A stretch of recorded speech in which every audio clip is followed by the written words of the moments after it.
के हो यो बाइकमा एक्सिडेन्ट भएको एउटा लेडिज पनि छ गोप्रो हो त्यो अनि यही साइडमा चाहिँ है सेको हान्ने ठाउँ चाहिँ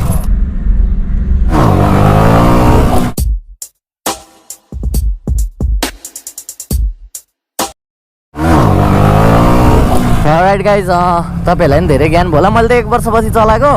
ट्रायल सेन्टरमै त्यो अगाडि गाडी नै चलाएको छैन ट्रायल सेन्टरमा मैले 1 वर्ष अगाडि 15 दिन सिकेको थिएँ त्यति हो अनि अहिले आएर चलाएको खासै केही मिस्टेक हुन्छ नि मेजर मिस्टेकहरू थिएन माइनर मिस्टेकहरू त्यस्तै क्लच कहिले धेरै छोडिदिने कहिले कम छोडिदिने त्यसमा चाहिँ एकदमै बिग्रिरहेको थियो केही छैन पछि हुन्छ पानीपुरी खाऊँ भने सो अलराइट गाइस अब तपाईँहरूलाई सेको खाने ठाउँको भ्लग हाल्नु भन्दै हुनुहुन्थ्यो म यसो हेरौँ है अब फेरि राति नै भइसक्यो त्यही पनि म आज चाहिँ अलिकति क्लियरली भनिदिन्छु तपाईँहरूलाई तपाईँहरू सुरुमा चाहिँ कालो पुलको बाटो छ तपाईँहरू सुरुमा हो त्यहाँ पुग्नुपर्छ के भएको यहाँ खास गरीमा लाग्पा भने के भएको यहाँ के एक्सिडेन्ट भयो ए गाडीसँग ठोक्या यो बाइकमा एक्सिडेन्ट भएको एउटा लेडिज पनि छ उपचार गर्नुभयो कहाँ गयो एउटा बाइकमा चढेको छ एक्सिडेन्ट के ठुलै परे ठुलै भनेको स्कुटीको त 15 उछिटेको भनेपछि कहाँ पुगेको मैले अनि तिमीलाई त यसैको खाने ठाउँमा बस भनिरहेको थिएँ त ठ्याक्क एक्सिडेन्ट भइहाल्यो अनि ठुलै परेको थियो लाकवाहरूलाई के सेको खाने ठाउँमा बसिराख है भनेर कल गरेर भनेको थिएँ यहाँ कडै एक्सिडेन्ट भयो जस्तो लाग्यो मलाई यस्तो त हल्ला छ ए ऊ त्यहाँ मोबिलहरू चुहिया रहेछ अनि ऊ त्यहाँ मोबिलहरूको दाम छ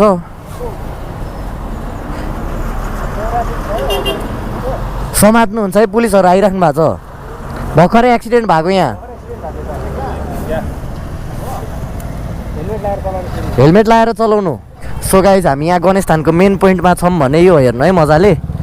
यो गणेश थानको मेन पोइन्ट भयो है ठिक छ नि अब यहाँबाट यता नलागिकन यता सिधा लाग्ने है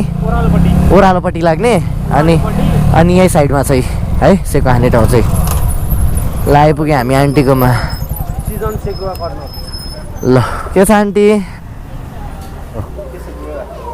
कसरी यता भ्लग हेरेर आइद फेमस भएछ त आन्टी ल हेर्नु मैले कतिजना मान्छे तानिदिइसकेँ अब भाइहरूलाई अब फ्रीमा सेवा खोलाउनु पर्यो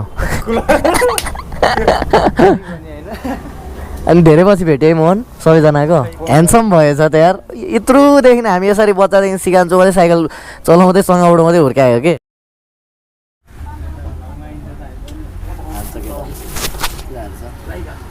मोहन कुरिरा हो फेमस भएको छ है ठाउँ ब्रदर वेलकम ब्रदरलाई पनि है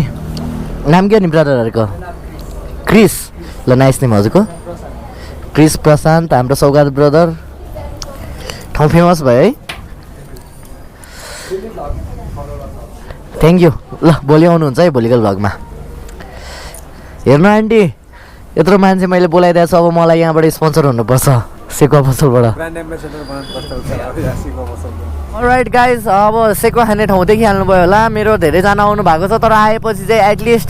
मेरो भिडियोबाट आएको भनिदिनु कि मलाई त्यहाँ डिस्काउन्ट मिल्छ क्या मलाई नि खाने बेला फाइदा त चाहियो नि त नि आन्टीकोमा मान्छे तानेपछि त आफूलाई पनि फाइदा त के त हुनु पऱ्यो नि होइन गाइज सो त्यसैले हो यसो राम्रो रेस्पोन्स देखाइदिनु and thank you so much appreciate गरिदिनु भएकोमा यहाँ राजा आउनु भएको रहेछ होइन हाम्रो पूर्व राजा सो यहाँ आउनु भएको रहेछ लेट्स सी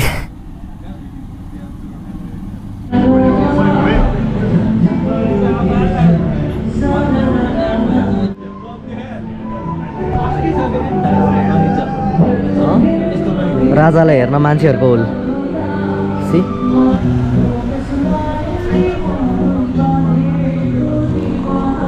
राजा उठेपछि सबजना उठिरहेछन्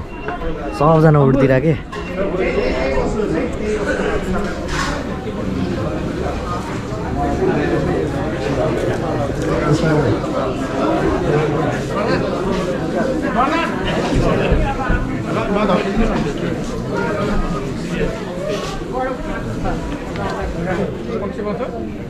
हिन्दू राष्ट्रको लागि जनता मर्न तयार छ 70 वर्षको भएमा पनि अहिले सारा सरकार त्यसको पक्षमा छ त्यस कारण सरकारले यस्तो खेल गरेर बोलिदिनु पर्यो हिन्दू राष्ट्रको लागि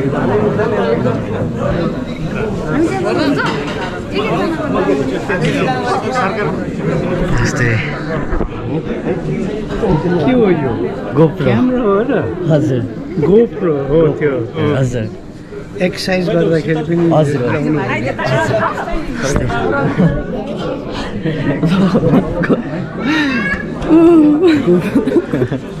भिडियो बनाउँदा भिडियो अनि नबोल्ने त हामी सरकारसँग हामी अघि गइसक्यो हामी अघि गइसक्यो हो र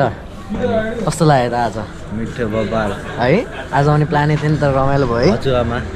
हजुरमा आएर सयो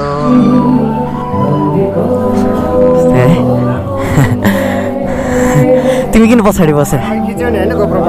भयो सो गाइज राजासँग नि बोलियो फाइनल्ली बोलियो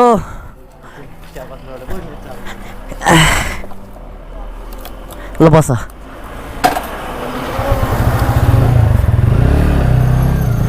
सो राइट गाइज म चाहिँ उहाँलाई एकदमै धेरै रेस्पेक्ट गर्छु होइन किन भन्दाखेरि